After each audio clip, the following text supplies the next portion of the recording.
Depuis plusieurs mois maintenant, avec cette crise du Covid, nous avons des discussions en famille, entre amis, sur le Covid, bien sûr, le pass sanitaire. Et force est de reconnaître que ces discussions sont parfois vives.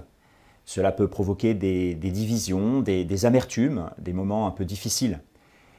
Et nous reconnaissons que parfois nous avons l'impression de nous heurter à de fortes résistances, que nos arguments ne portent pas.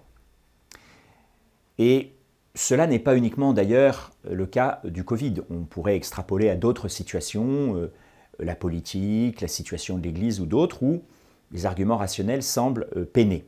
Alors, j'aimerais éclairer un peu cette situation d'échange à partir de deux citations. Une citation de la Bible et une citation d'un théologien contemporain. La citation de la Bible, je pense que vous la connaissez, c'est celle de la première lettre de Pierre qui dit « Soyez toujours prêts à rendre compte de l'espérance qui est en vous, mais que ce soit avec douceur et crainte. » C'est-à-dire crainte de Dieu, crainte de la vérité. Dans le cas présent, bien sûr, nous ne pouvons pas cautionner des affirmations complotistes, délirantes, antisémites ou que sais-je. Nous devons, par honneur de Dieu et de la vérité, dire que nous ne sommes pas d'accord. Et en même temps, avec notre prochain, notre parent, avoir le maximum de respect, d'écoute, d'attention, de pédagogie.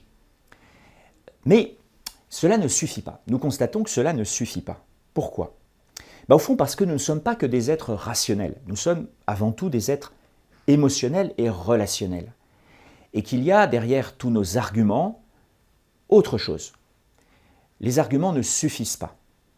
Et c'est là qu'intervient la deuxième citation, celle de Paul Beauchamp, donc un théologien bibliste contemporain. Quand nous disons à notre prochain qu'une vérité qu'il refuse crève les yeux, nous perdons notre temps, dit-il.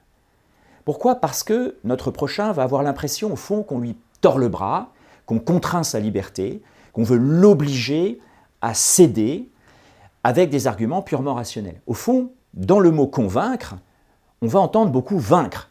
Vaincre la résistance, vaincre l'opposition. Mais il y a le début du mot qui est très important, c'est « avec ». Convaincre, cum, avec. Nous ne pouvons, au fond, contraindre notre prochain à accepter une vérité, quelle qu'elle soit. Nous ne pouvons convaincre à propos de Dieu, nous ne pouvons convaincre à propos du Christ, et au fond, c'est une bonne chose, c'est une bonne nouvelle. Nous sommes avant tout des êtres de liberté. Alors, face à ce constat, que retenir ?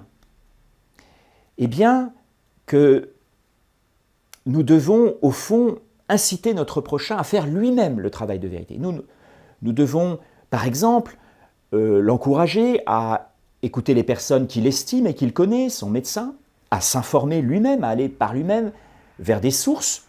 Par exemple, il y a l'excellent article de Bruno Sainteau sur le blog de La Croix qui reprend un peu toutes les objections sur le vaccin et sur le pass de manière très posée, très argumentée, pour que la personne elle-même, au fond, parvienne à bouger.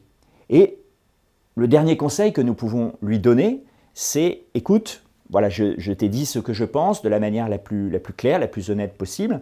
Je t'invite à faire toi-même ce chemin, à trouver toi-même, à éclairer ta conscience.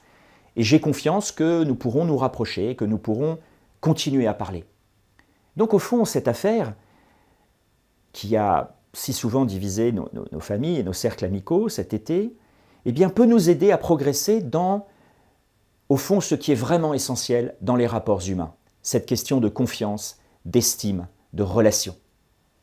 À la prochaine fois.